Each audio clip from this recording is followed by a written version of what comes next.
Hello বন্ধুরা, ট্যাংরা মাছ খেতে কার কার ভালো লাগে? আমার তো ভীষণ ভালো লাগে।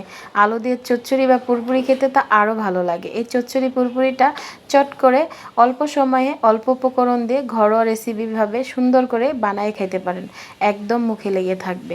রেসিপিটা তাই তো আপনাদের সাথে শেয়ার করতেছি। এখানে আমি আলু কেটে নিয়েছি 4-5টা, একটু বড় বড় সাইজ করেই কেটে নিয়েছি। কেউ ইচ্ছা করলে ছোট সাইজ করে কেটে নিতে পারে। তারপর এখানে স্বাদ মতো নুন, একটু মরিচের গুঁড়া, ধনিয়ার গুঁড়া, হলুদের গুঁড়া, একটু জিরা বাটা, কাঁচামরিচ, তেল দিয়ে সুন্দর করে হাতে মাখায় নিছি। আগে এই ছোট সাইজের দেশি ট্যাংরা মাছগুলো আলু দিয়ে চচ্চড়ি বা পুরপুরি রান্না করলে দারুণ ভালো লাগে, খেতে খুব স্বাদ লাগে। দেশি মাছ তো, দেশি বলে কথা। তো আমার সব কিছু পরিমাণ মতো ঠিকঠাক দিয়ে পানিটাও দিয়ে দিছি, দিয়ে চুলায় চড়াই দিলাম। রান্না শেষের লুকটা দেখেন, ওয়াও নাইস, এক কথায় বিউটিফুল। কার কাছে কেমন লাগছে অবশ্যই কমেন্ট বক্সে জানাবেন। এইভাবে রান্না করে খাবেন, ভালো লাগবে। রেসিপিটা একদিন সবাই ট্রাই করবেন। ভালো থাকবেন। ধন্যবাদ আমার ভিডিওটি দেখার জন্য। আসসালামু আলাইকুম।